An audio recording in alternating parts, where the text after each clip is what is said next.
Olá pessoal, comandante Leonardo Matos aqui, nosso Conexão Geo número 236, sexta-feira, 26 de maio de 2023, trazendo para você a síntese da geopolítica da semana. Lembrando, toda sexta-feira, YouTube, Spotify, Apple Podcast, já bem cedo, você tem disponível aí o Conexão Geo da semana. Se gostou, não esquece de compartilhar com seus amigos, deixa seu ok, seu gostei lá no YouTube, faça seus comentários, isso aí sempre ajuda a movimentar o canal. E lembrando vocês que também estou presente no Instagram, o Conexão Geo tem canal no Instagram, Twitter e Facebook. Mais importante, notícia mais interessante assim que eu achei na parte de geopolítica, para não ficar falando só da guerra, né? Vou falar da guerra daqui a pouco, mas só para não falar só da guerra, que tem novidades, é a coisa impressionante que aconteceu na segunda-feira, pouco depois das 10 horas da manhã nos Estados Unidos, de um post fake no Twitter, num site falso da Bloomberg, que é uma agência de notícias bastante conhecida nos Estados Unidos. Esse tweet, que também saiu no Facebook, mostrando aí uma explosão no Pentágono, onde fica o Departamento de Defesa, o Ministério da Defesa dos Estados Unidos, lá em Washington. E, para vocês terem uma ideia, essa explosão, essa cena, essa imagem, ela foi replicada em alguns outros sites, quase que instantaneamente, e teve uma queda na Bolsa de Valores dos Estados Unidos, que, segundo alguns sites também na área econômica, falaram de 500 bilhões de dólares. Uma coisa inacreditável. Lógico que isso foi uma coisa muito rápida, em alguns minutos foi verificado e depois voltou ao normal. É importante a gente entender que a Bolsa de Valores dos Estados Unidos, a Bolsa de Valores mais importante do mundo, de longe a Bolsa de Valores mais importante do mundo, movimenta aí muito dinheiro e realmente uma queda dessa é uma coisa que faz a gente pensar. Em função desse ocorrido, já tinha muita gente falando e discutindo a questão da inteligência artificial. O professor Harari, Yuval Noah Harari, para mim, um dos mais brilhantes filósofos da atualidade, historiador da Universidade de Jerusalém, Israel, ele já vem alertando sobre o perigo da inteligência artificial. O professor Harari ele faz uma comparação do risco da inteligência artificial. Lógico que ele comenta das coisas boas que a inteligência artificial tem trazido, né? Mas ele fala dos riscos da inteligência artificial no nível assim das armas nucleares, o que levou também já ter alguns articulistas falando sobre a criação de uma agência internacional ligada às Nações Unidas, como a Agência Internacional de Defesa Atômica, né, para regular a questão da inteligência artificial. Da mesma forma que uma inteligência artificial fez esse post fake, que saiu num sítio fake da Bloomberg no Twitter, poderia fazer outra coisa e causar, inclusive, mortes ou alguma coisa mais séria. Então vejam aí o peso da inteligência artificial. É algo diferente, eu sei que muita gente não teve acesso a essa informação e como eu também considero um tema que precisa da discussão internacional, quais são os limites disso, né? Até onde cada país pode desenvolver, o que pode ser desenvolvido, e a gente sabe que na arena internacional cada um corre atrás do seu problema, né? Os países mais desenvolvidos estão se desenvolvendo também nessa questão da inteligência artificial. China, muito dinheiro nessa parte, Estados Unidos, muito dinheiro também. E o Brasil não pode ficar atrás. Nós temos que incentivar nossos centros de excelência, as nossas cabeças pensantes mais brilhantes, para nós não ficarmos atrás nessa questão da inteligência artificial. Não podemos virar uma colônia digital, como o professor Harari gosta de usar essa expressão.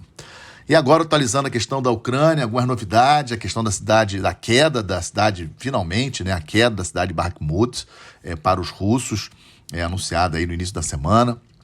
Mas, assim, a Ucrânia, os aliados aqui do Ocidente, Estados Unidos, Europa, ainda falam que não é bem assim, que ainda a Ucrânia ainda está lutando nos arredores da cidade, etc. Mas a questão de Bakhmut eu acho que já é passado. A novidade mais interessante, na minha avaliação, foram os ataques de grupos aparentemente russos, mas a partir da Ucrânia, tudo leva a crer que é apoiado pelas forças ucranianas, embora o governo ucraniano tenha negado, na região de Belgorod, que fica mais para o norte da Ucrânia, né? A região da Rússia, fronteira com a Ucrânia. Esse grupo entrou alguns quilômetros dentro do território russo, na região da cidade de Belgorod, fez alguns ataques e aparentemente, na minha avaliação, também de outros sites especializados, talvez para desviar a atenção do exército russo de um possível ataque ucraniano ao sul, como nós já vemos falando. Muitos sites especializados falam desse ataque na região de Zaporizhzhia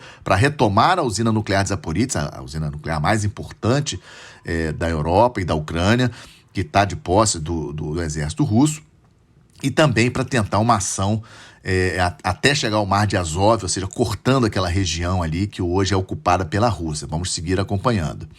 O Yevgeny Prigozhin, que é o líder do grupo Wagner, aquele grupo mercenário, mais uma vez nas manchetes essa semana, mais uma vez reclamando do exército russo e afirmando que 20 mil mercenários morreram, 20 mil mercenários do grupo Wagner morreram nessa batalha de Bakhmut.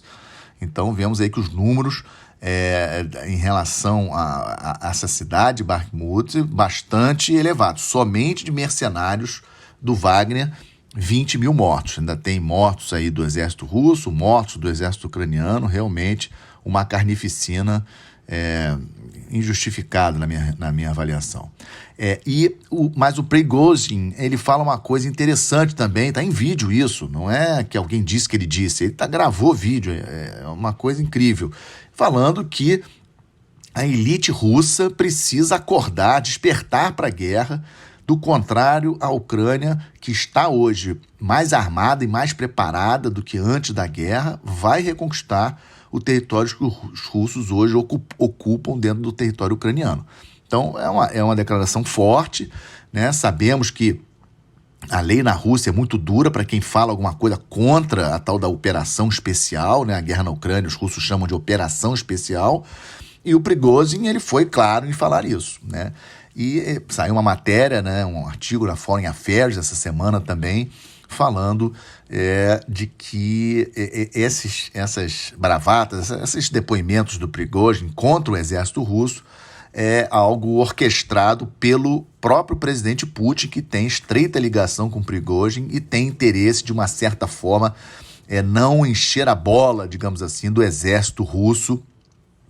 E também, por outro lado, essa última declaração dessa semana, algo como despertar, provavelmente, parte da elite russa que é contra, que está tentando segurar um esforço maior nessa guerra da Ucrânia. Então, por isso, como se o Prigozhin ele fosse um porta-voz assim, de coisas que o Putin gostaria de falar, mas não pode falar, então ele bota o Prigozhin para falar, então bastante... É algo para a gente registrar e depois no futuro saber onde é que está a verdade dessa história. Também essa semana foi informado pelo governo russo, tem imagens inclusive na internet, de um navio espião russo no Mar Negro atacado por drones marítimos, drones navais da Ucrânia.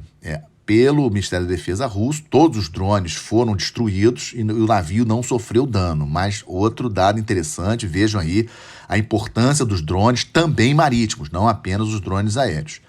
E para fechar a atualização da guerra da Ucrânia, a visita do primeiro-ministro da Rússia à China, reforçando os laços econômicos, principalmente, entre Rússia e China. A primeira vez que o primeiro-ministro, o Mikhail Mishustin, visita Pequim depois do ataque, depois do início da guerra em fevereiro do ano passado. Vamos agora no Estamos de Olho, o quadro Estamos de Olho. Gosto sempre de começar pelas questões sul-americanas, nosso entorno estratégico, eleições marcadas no Equador. Vocês lembram, semana passada eu comentei isso, que o presidente do Equador, Guilherme Lasso, ele dissolveu o Congresso para não sofrer o impeachment. É previsto na Constituição equatoriana esse movimento. E os equatorianos irão às urnas para escolher o novo presidente e também o novo Congresso no dia 20 de agosto, primeiro turno. Segundo turno marcado para o dia 15 de outubro. Então vamos aguardar. Equador aqui na América do Sul, país importante.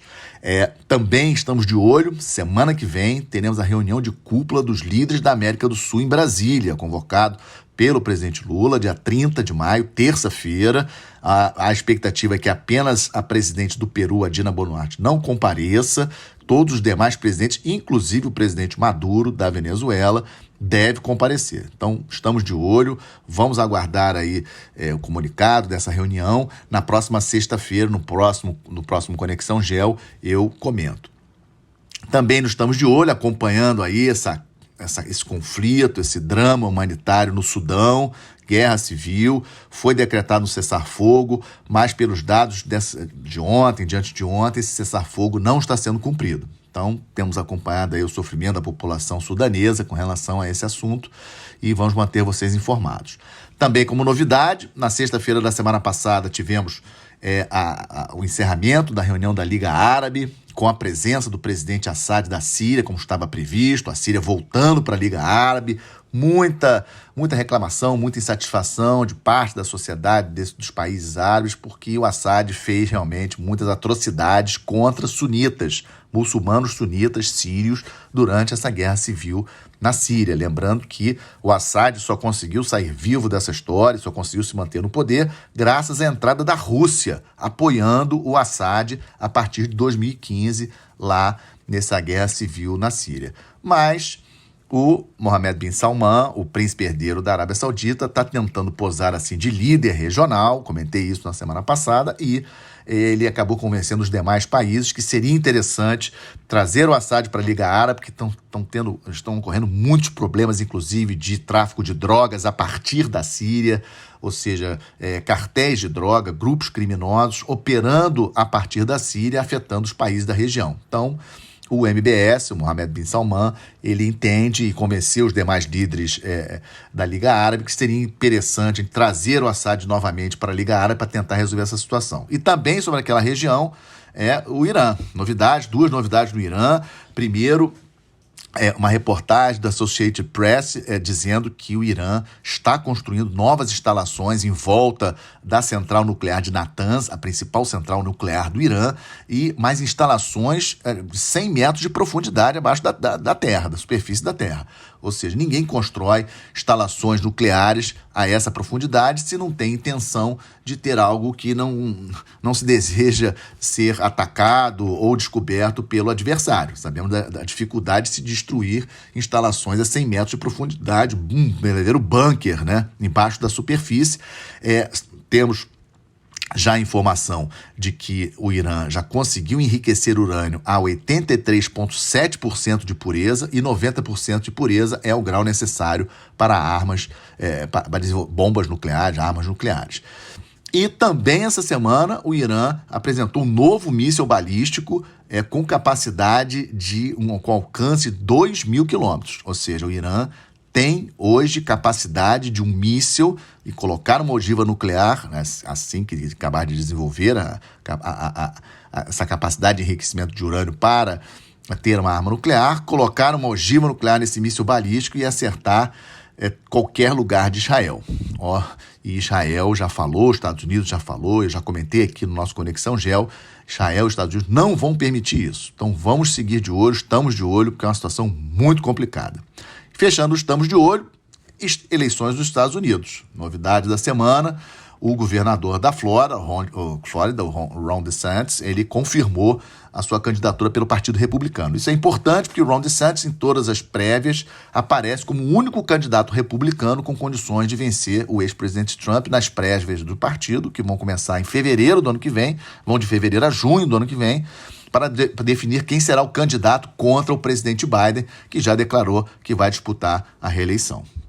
E aí, fechando com as boas notícias, como sempre faço, primeiro, a boa notícia, a Marinha do Brasil, mais uma vez, apoiando o Ministério da Saúde, os governos estaduais, o navio de apoio oceânico, o Iguatemi, transportando carga de oxigênio de Belém até o Amapá, o estado do Amapá, a cidade de Santana e depois para Macapá, porque o estado está passando por uma crise, uma emergência de saúde muito séria, de problemas respiratórios, muitos doentes lá, e a Marinha aí contribuindo com o sistema de saúde da região. Lembrando que, infelizmente, o Amapá é isolado do sistema rodoviário brasileiro, não existe estrada que chegue lá, você só chega no Amapá de avião ou de navio, só para a gente refletir. E a outra boa notícia, aprovado o plano decenal de pesquisa na Antártica, 30 milhões de reais para 10 anos, o edital saiu essa semana, me chamou bastante atenção, fiquei bastante feliz no edital, já menciona o Ártico,